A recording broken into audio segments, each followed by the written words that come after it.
Hi friends, ನಾನು ನಿಮ್ಮ ಪ್ರೀತಿ ಕೃಷ್ಣ ಮಂಡ್ಯ. ಬನ್ನಿ, ಪ್ರಸಾದ ಮಾಡ್ತವ್ರೆ, ಊಟ ಬಡಿಸೋರು ಮಾತಾಡಿಸ್ಬೋಣ. ಇವರೆಲ್ಲ ನಮ್ಮ ಹುಡುಗರ ಊಟ ಬಡಿಸ್ತವ್ರೆ. ಆಯ್ತಮ್ಮ, ಅದನ್ನೇ ಮಾತಾಡ್ತವ್ರೆ. ನಮ್ಮ ಅಣ್ಣವ್ರು ವೀಡಿಯೋ ಮಾಡ್ತವ್ರಂತ. ಇವರೆಲ್ಲ ಸನಿಮಹಾತ್ಮ ಗುಡ್ಡಪ್ಪನ ಮನೆಯವರು. ಅವ್ರ ತಾಯಿ, ಅವ್ರ ಮಿಸ್ಸಸ್ಸು, ಅವ್ರ ಅಕ್ಕ. ಇವ್ರು ನಮ್ಮ ಚಿಕ್ಕಪ್ಪ ತಮ್ಮನ ಅವಾಗ ಹೇಳಿದ್ನಲ್ಲ. ಯಾಕೆಂದರೆ ಊಟ ಬಡಿಸೋರೆ ಮೇಯ್ನು ಒಂದು ಕಾರ್ಯದಲ್ಲಿ. ಹುಡುಗರೆಲ್ಲ ಬಡಿಸ್ತವ್ರೆ.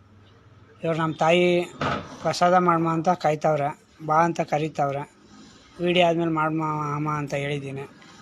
ವೀಡಿಯೋ ಮಾಡ್ಬಿಟ್ಟು ಪ್ರಸಾದ ಮಾಡಬೇಕು. ಮುಂದಿನ ಸಂಚಿಕೆ ಬಮಲಿಂಗೇಶ್ವರ ಎಲ್ಲ ಇದೆ. ಮುಂದಿನ ಸಂಚಿಕೆಯಲ್ಲಿ ಬಿಡ್ತೀನಿ. ನಿಮ್ಮ ಪ್ರೀತಿ ವಿಶ್ವಾಸ ಸದಾ ಹೀಗೆ ಇರಲಿ ಫ್ರೆಂಡ್. ಓಂ ಶನೀಶ್ವರ ಪದ ನಮೋ. ಓಂ ಶನಿದೇವರಾಯ ನಮೋ. ಶನೀಶ್ವರ ಎಲ್ಲರಿಗೂ ಒಳ್ಳೇದು ಮಾಡಪ್ಪ. ಶನಿದೇವರ ಪಾದಕ್ಕೆ ನಮೋ ನಮಸ್ಕಾರ ಫ್ರೆಂಡ್.